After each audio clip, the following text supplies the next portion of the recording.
జూబ్లీహిల్స్ ఉప ఎన్నిక సమయంలో మంత్రి పదవి చేపట్టిన అజారుద్దీన్ కు ఆ పదవి నిలబెట్టుకోవాలంటే మరో 10 రోజులు మాత్రమే సమయం ఉంది. ఈ నేపథ్యంలో అజారుద్దీన్, కోదండరాం పేర్లను ఆమోదించండి, గవర్నర్ కోటా ఎమ్మెల్సీలుగా ఓకే చేయండి గవర్నర్ శివప్రసాద్ శుక్లాను సీఎం రేవంత్ రెడ్డి కలిసి కోరారు సార్. అంటే ఏప్రిల్ 30 లోపు ఆయన ఎమ్మెల్సీ ఆర్ ఎమ్మెల్యే అవ్వాలి. ఎమ్మెల్యే అయ్యే అవకాశం ఇప్పుడు లేదు కాబట్టి ఆయనకున్న ఒకే ఒక ఆప్షన్ ఎమ్మెల్సీ అయి తీరాల్సిందే. సో అజారుద్దీన్ మంత్రి పదవి సేఫేనా అంటే ఏం చెప్తారు? ఇప్పుడు అజారుద్దీన్ మంత్రి పదవి సేఫా కాదా అని నాకేం కాదు ఇంట్రెస్ట్ చెప్పండి.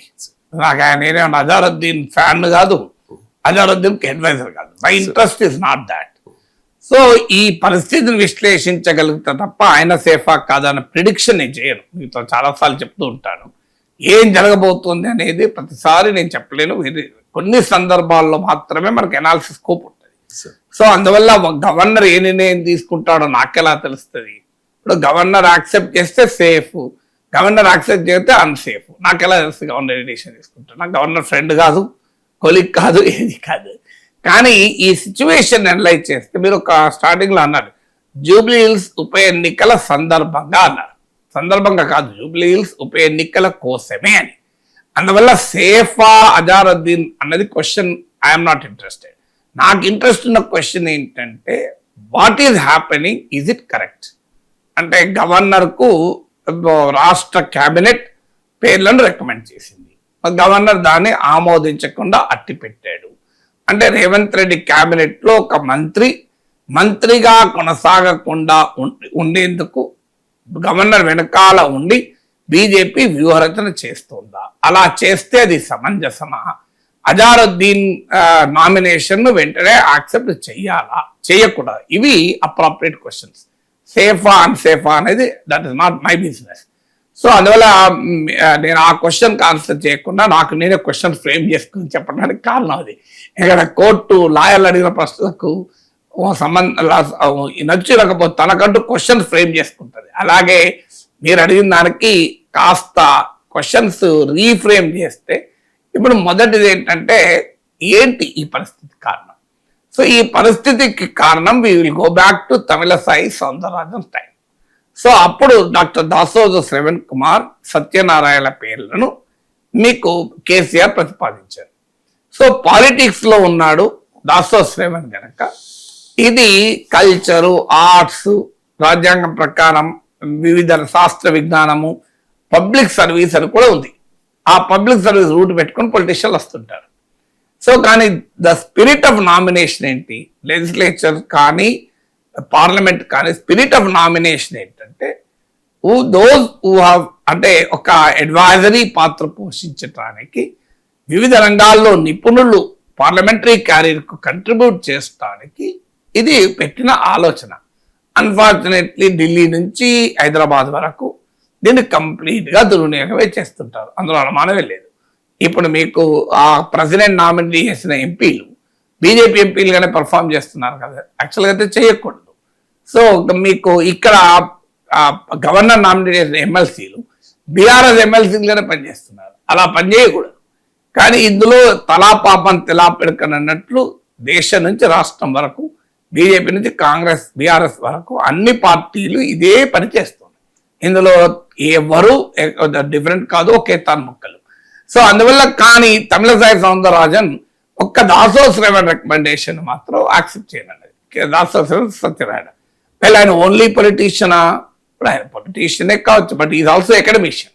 ఆయన నాకు స్టూడెంట్ డేస్ నుంచి శ్రవణ్ తెలుసు. నాకు ఆయన MBA చేసినప్పుడు నేను జర్నలిజం చేశాను ఉస్మాన్ సిటీలో. So I know him from the day 1. Corporate రంగంలో పనిచేశారు. సో మంచి మా విద్యార్హతలు ఉన్న వ్యక్తి. So even I think different training, corporate training ఇచ్చిన నేపథ్యం కూడా ఉంది. సో ఇది ఆల్రెడీ డాక్టరేట్. సో ఇది academically equally competent then any other academician.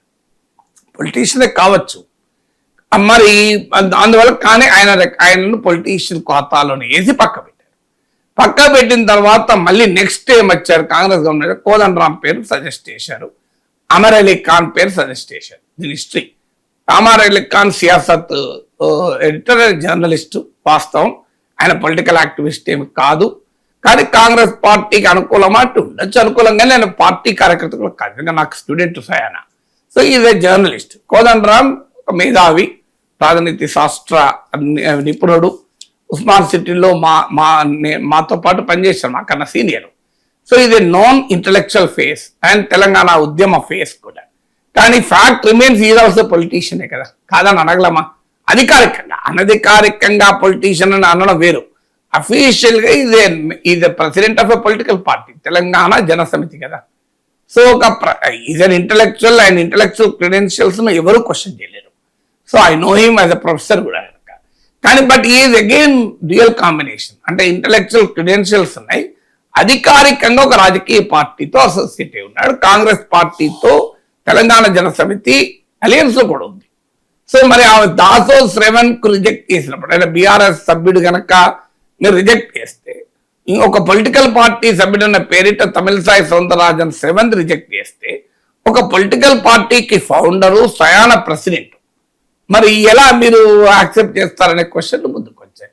ఇది తర్వాత ఒక కేబినెట్ ఆమోదించిన పేర్లను ఒప్పుకోవచ్చా ఒప్పుకోకూడదా, ఇవన్నీ వచ్చాయి.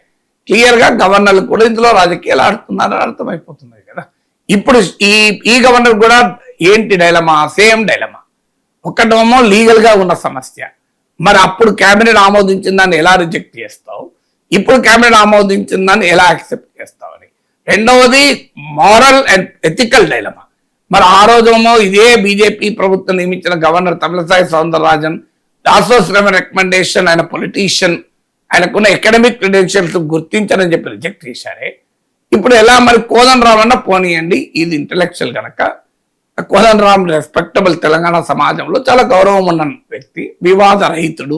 So Telangana joint action committee chairman. So ఇదే వెల్ రెస్పెక్టెడ్ పర్సనాలిటీ కనుక కోదండరాం నామినేషన్కి ఎవరికి అభ్యంతరం లేదు, నిజంగా ఉండాల్సిన అవసరం కూడా లేదు. కానీ మరి అజారుద్దీన్ సంగతి ఏంటి? Who is Azharuddin? ఇది ఓన్లీ ఏ క్రికెటరా? ఆయన కాంగ్రెస్ పార్టీ తరఫున గతంలో ఎంపీగా చేశాడు, కాంగ్రెస్ పార్టీకి వర్కింగ్ ప్రెసిడెంట్ గా ఉన్నాడు, కాంగ్రెస్ ప్రభుత్వంలో మంత్రి చేయడానికి ఎమ్మెల్సీ నామినేషన్ చేశారు. అంటే కాంగ్రెస్ ప్రభుత్వ రాజకీయ అవసరాల కొరకు మీరు రికమెండ్ చేశారు. ఎట్లా యాక్సెప్ట్ చేస్తారు?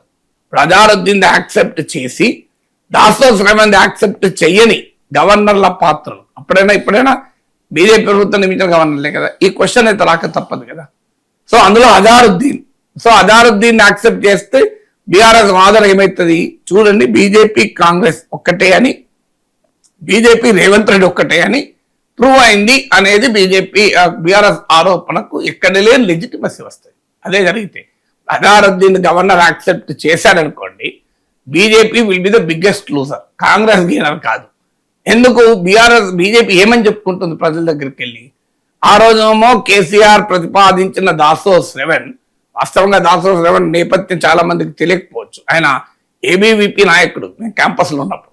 ఆయన ఆర్ఎస్ఎస్ అనుబంధ అఖిల భారత విద్యార్థి పరిషత్, రామచంద్రరావు, దాసో శ్రవణ్, మురళీధర్ రావు వీళ్ళంతా ఒకే టీమ్ గా పనిచేశారు యూనివర్సిటీలో. ప్రకాష్ రెడ్డి వీళ్ళంతా సేమ్ మేము చదువుకున్న రోజుల్లో.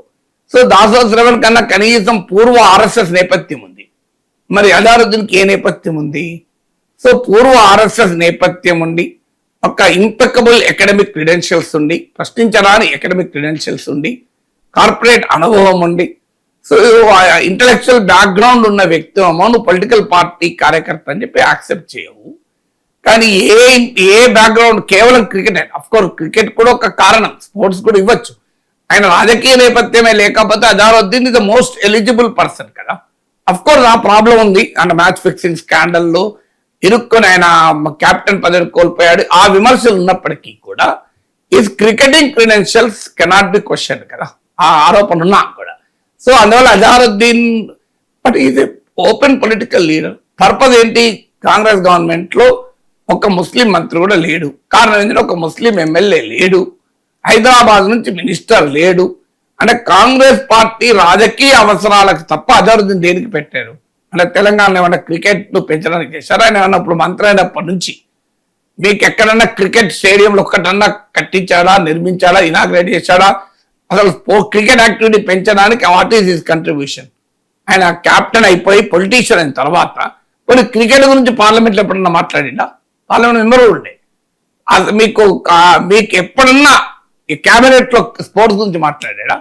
సో ప్యూర్ పాలిటిక్స్ కదా. అది కూడా జూబ్లీహిల్స్ ఎన్నికల్లో సర్వేలు ఏం చెప్పాయంటే ముస్లిం ఓటు ట్రాన్స్ఫర్ కావడం లేదు.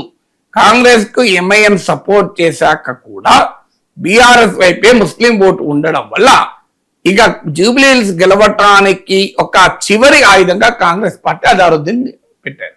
అంటే చాలా క్లియర్ గా ఒక పొలిటికల్ ఆబ్జెక్టివ్ తో, ఒక ఎలక్టోరల్ లక్ష్యంతో కాంగ్రెస్ అజారుద్దీన్ ఎమ్మెల్సీ చేస్తే మరి దాన్ని బీజేపీ గనక అవకాశం ఇస్తే మరి బీజేపీ పైన ప్రశ్నలు రావా? సో అందువల్ల బీజేపీ గవర్నర్ చర్య కదా, మాకేం సంబంధం అనగలదా? అనొచ్చు, అంటారు. కానీ జనం ఒప్పుకుంటారా? అనడం వేరు, జనం ఒప్పుకోవడం వేరు. నాకు సంబంధం ఏముంది అంటాడు, అంటే జనం ఒప్పుకుంటారా? జనం తెలియదు, అంత అమాయకులా? సో అందువల్ల బీజేపీకి ఒక పొలిటికల్ ఛాలెంజ్ కూడా అజారుద్దీన్. ఇక కాంగ్రెస్ కు టెన్షన్ ఏంటి అంటే ఈ అజారుద్దీన్ పోతే మరి ముస్లిం చేయడానికి ఎలా? ఏం చెప్పాలంటే కాంగ్రెస్ అధికారంలోకి రాగానే షబీర్ అలీను ఇలాంటి వాళ్ళని అసెంబ్లీ నుంచి ఎమ్మెల్సీగా పంపించి హాయిగా మంత్రి చేసుకోవాల్సి ఉండే. కానీ అప్పుడు ఒక సమస్య వచ్చింది. ఓడిపోయిన వారికి మళ్ళీ ఎమ్మెల్సీగా పంపించి మంత్రి ఇస్తే ఆ కోటాలో జగ్గారెడ్డి లాంటి ఉద్దండులు వస్తారు. మామూలు ఉద్దండుడు కాదు, ఉద్దండ పిండంగా జగ్గారెడ్డి. ఇప్పుడు ఆయన ఓడిపోయాడు కనుక కదా ఆయన మంత్రి గాంధీ. లేకపోతే జగ్గారెడ్డి కూడా బీన్ మీకు ఆ రేవంత్ రెడ్డి, బట్టి విక్రమార్క, ఉత్తమ్ కుమార్ రెడ్డి తర్వాత 4th పర్సన్ జగ్గారెడ్డి అనే నేను అని ప్రమాణ స్వీకారం చేయాల్సినోడే కదా, అనుమానం లేదు కదా మీకు.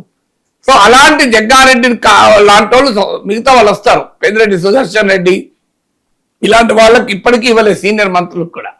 సో మళ్ళీ మీరు అలాంటప్పుడు అజారుద్దీన్ కు కోసం మీరు మరి షబీర్ అలీకు ఇంకెవరకు ఇచ్చుంటే ఈ సమస్య వస్తుందని అనుకున్నారు. ఎందుకంటే వేరే కానీ బట్ స్టిల్ ఒక మైనారిటీస్ నుంచి తెలంగాణలో 12% ముస్లిం జనాభా, ఒక్క మినిస్టర్ కూడా లేకపోవడం ఆ కమ్యూనిటీకి అన్యాయం చేసినట్టే. ఇట్స్ నాట్ డెమోక్రటిక్ రిప్రజెంటేషన్ కదా. సో ఈ డైలమాలో కాంగ్రెస్ పార్టీ పడింది. సో అందువల్ల అజారుద్దీన్ జూబ్లీహిల్స్ కొరకు చేశాం. రేపు జిహెచ్ఎంసీ ఎన్నికలు ఉన్నాయి. మరి అజారుద్దీన్ సభ్యత్వం పోతే ముస్లిం ఓటర్ల దగ్గరికి ఏమని చెప్పుకొని వెళ్ళాలి అని కాంగ్రెస్ ప్రాబ్లం. బీజేపీ ప్రాబ్లం ఏంటంటే అజారుద్దీన్ నామినేట్ చేయడంలో కాంగ్రెస్ రాజకీయాలు స్పష్టంగా కనబడుతున్నా దానికి నేను బీజేపీ అండగా ఉంటే గవర్నర్ రూపంలో బీజేపీ పొలిటికల్ కాస్ట్ ఎదుర్కోక తప్పదు.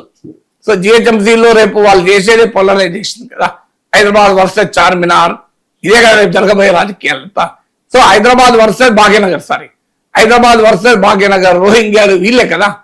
అప్పుడు ఆడగడ వేరే మనకి అజారుద్దీన్ సంగతి ఏంటి అని అడగరా? సో హైదరాబాద్ లో గనక హిందూ ముస్లిం డివైడ్ తో జిహెచ్ఎంసీలో ఓట్లు తెచ్చుకోవాలని బీజేపీ ఎట్లా చూస్తుంది. అప్పుడు బీఆర్ఎస్ అడుగుతారు మనకి అజారుద్దీన్ సంగతి ఏంటో చెప్పరా అదే అంటారు ఒకసారి. సో అది బీజేపీకి ఉన్న ఇబ్బంది. అందువల్ల ఈ సంక్లిష్ట పరిస్థితుల వల్ల అక్కడ కాంట్రవర్సీ ఇస్ అరౌండ్ అజారుద్దీన్. ఇక మరి అజారుద్దీన్ ఆపి కోదండరామ్ యాక్సెప్ట్ చేయొచ్చు. నిజంగా చెప్పాలంటే I don't think BJP will also oppose చేస్తే బీఆర్ఎస్ అపోజ్ చేయొచ్చు, ఎందుకంటే వాళ్ళు దాసోస్ రేవంత్ కాకుండా పోయిందని. సో కానీ బట్ బీజేపీ అపోజ్ చేస్తారు అనుకోను కోదండరామ్ కూడా. కానీ కోదండరామ్ యాక్సెప్ట్ చేస్తే మరి అజారుద్దీన్ సంగతి ఈ రెండు వస్తాయి. కోదండరామ్ యాక్సెప్ట్ చేస్తే మీకు అది ఇద్దరు పేర్లు రికమెండ్ చేస్తే ఒక్కరి పేరు యాక్సెప్ట్ చేశారు అనేది క్వశ్చన్ ఒకటైతే, మరి దాసోస్ రేవంత్ సంగతి ఏంది అనే క్వశ్చన్ వస్తుంది. ఇన్ని గందరగోళం ఉండడం వల్ల అది అలా వేలాడుతుంది ఇప్పుడు అజారుద్దీన్ పరిస్థితి.